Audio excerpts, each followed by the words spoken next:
impamvu ukwiye guhitamo Imana. Satani agukoresha yarakwibwiye, yigeze akubwira ibigwi bye, yigeze akubwira ibyirato bye, aragushuka kandi icyo agendereye si ikindi ni ukukurimbura.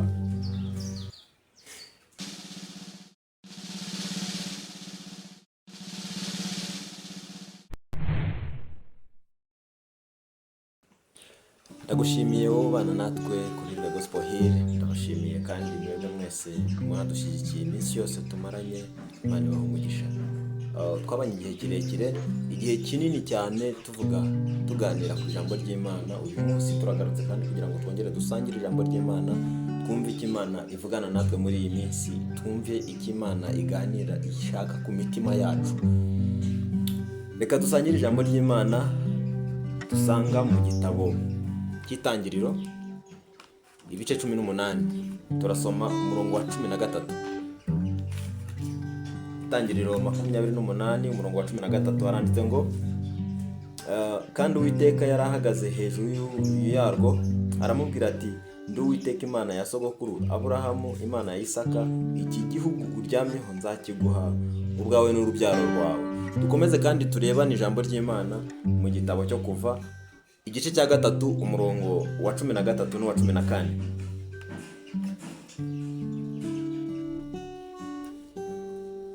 Kuva 3 umurongo wa 13 n'uwa 14.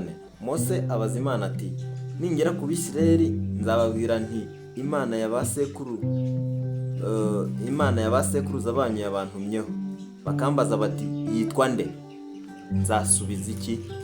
Imana isubiza Mose iti, ndi uwo ndiwe, kandi iti aba ariko uzabwira Abisirayeli uti, ndiho yabantumyeho. Amen. Turasoma mwihangane kubw'imirongo myinshi dusomye, ariko turarebana ijambo ry'Imana nanone mu gitabo cyo Kuva igice cya 20. Turasoma umurongo wa 2.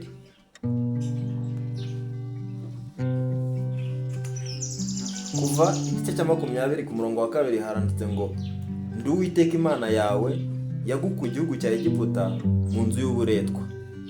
Amen. Ndi Uwiteka Imana yawe yagukuye mu gihugu cya Egiputa mu nzu y'uburetwa.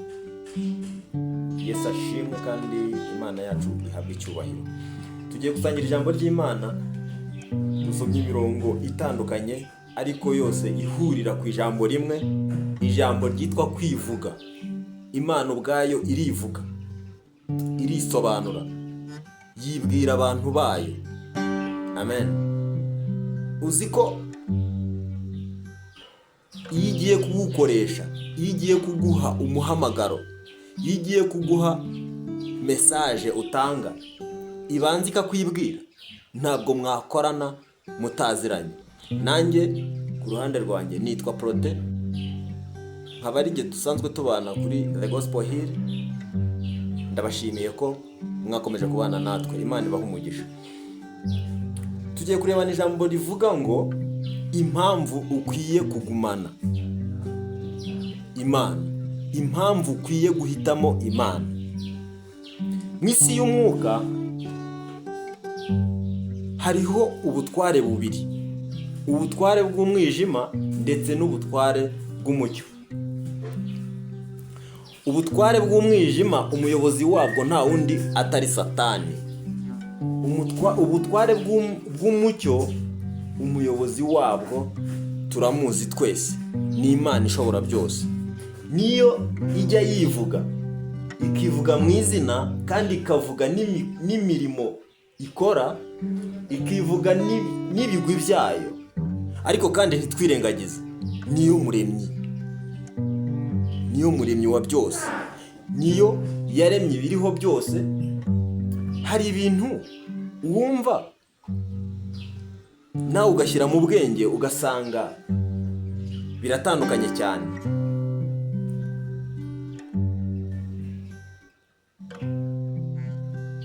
Abakora ibyaha bakumva bibaryoheye, bakumva bibabereye, uzabambarize umwami w'umwijima aho yigeze yivuga. Uzambarize Satani ni hehe yigeze kwivuga. ijambo ry'Imana riravuga ngo ni se w'ibinyoma,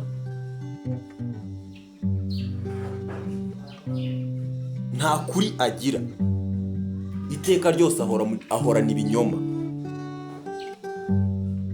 Ariko mucyo, amagambo y'umucyo iteka aza mu buryo. Reka nsubiremo kano kantu. Amagambo y'umucyo iteka aza mu buryo busobanutse. Imana irabanza ikakwibwira. Uzi ko Yesu ubwe agiye gukoresha Pawulo amukuye ku izina rya Sawuli, yamwibwiye mu gitabo cy'ibyakozwe n'intumwa, igice cya 9 ku murongo wa 5b. Yesu yarivuze ngo ndi Yesu Kristo urenganya.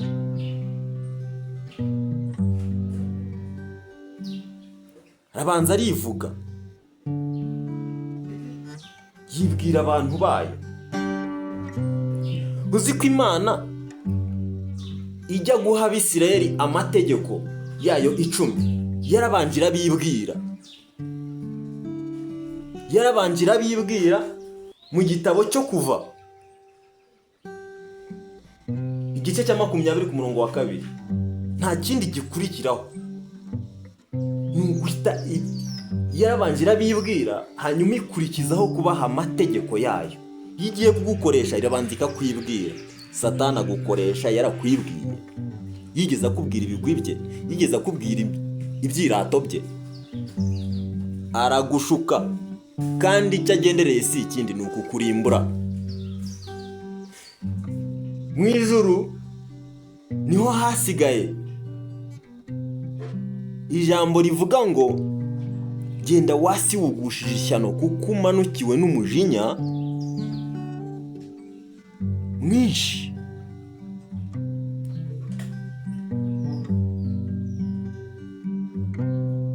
Umujinya mwinshi urakumanukiye, wasi wugushije ishyano. None Satani arabashuka, arababeshya, kandi turabizi neza ni se w'ibinyoma, nta kuragira, ntibibaho. Acengera mu bantu akababwira nta buryo bundi bubaho Satani ashobora gukoresha ngo akureho ikintu. Reka nguhe urugero. Nk'iki giti, igiti nk'iki kugira ngo akirimbure aca mu muntu akagitema, akakirandura, akakijyana. Tujye mu mbaraga z'Imana. Y'ubwayo iravuga ngo navuga ukabura. N'iki giti yavuga aka kanya aho tuvugira ukakibura, ariko ntabwo yo gahunda iba yifite ku byaremwe byose, yaba umuntu yaba ibintu byose biriho kugira ngo bigaragaze ubwiza n'amaboko y'Imana. Ntabwo uwo mutima yawe ugira, ariko Satani ashobora kugucamo ugatema kiriya giti ukagihakura, nta kindi ugendereye. Ni nko ku muntu rero, umutima mubi umuntu ashobora kugirira mugenzi we urwango, nta wundi uruteza, ni Satani. Ababibamo imbuto mbi, ntacyo yakora ngo agukure mu mwanya wawe, uretse kugushuka, kukoshya, kukubeshya, akakurimbuza. Imana yonyine niyo ifite ijambo rya nyuma kuri wowe, niyo ifite ijambo rya nyuma ku mwana w'umuntu, ku byaremwe byose. Yavuga bikabura. Igihe Satani akoresha izindi mbaraga, bivuga ngo Imana yacu irihagije. Niyo mpamvu dukwiye kuyigumaho, tukayinambaho, tukayikomeraho. Nubwo bigeragezo biza ari byinshi, byiyongeranya, byisukiranya umunsi ku wundi, uko bwije n'uko bukeye, ariko nta gikwiye kutunamura ngo kidukure ku Mana yacu. Imana yacu irashoboye kandi Imana yacu irihagije. Uwiteka abaha umugisha kandi abakomereza amaboko, mukomeze mujye mukurikira ibiganiro byacu, bibubake mu mitima, kandi twebwe ntaba ari twe tujya tuvuga ibyacu, ahubwo tuvuge ibyo tubwirijwe n'Umwuka Wera, kandi Umwuka Wera biherekeresha imbaraga z'ijuru kugira ngo bibubake mu bugingo bushya. Imana ibaha umugisha kandi ikomeze kubakomeza mu izina ry'umucunguzi wacu Yesu Kristo. Amen.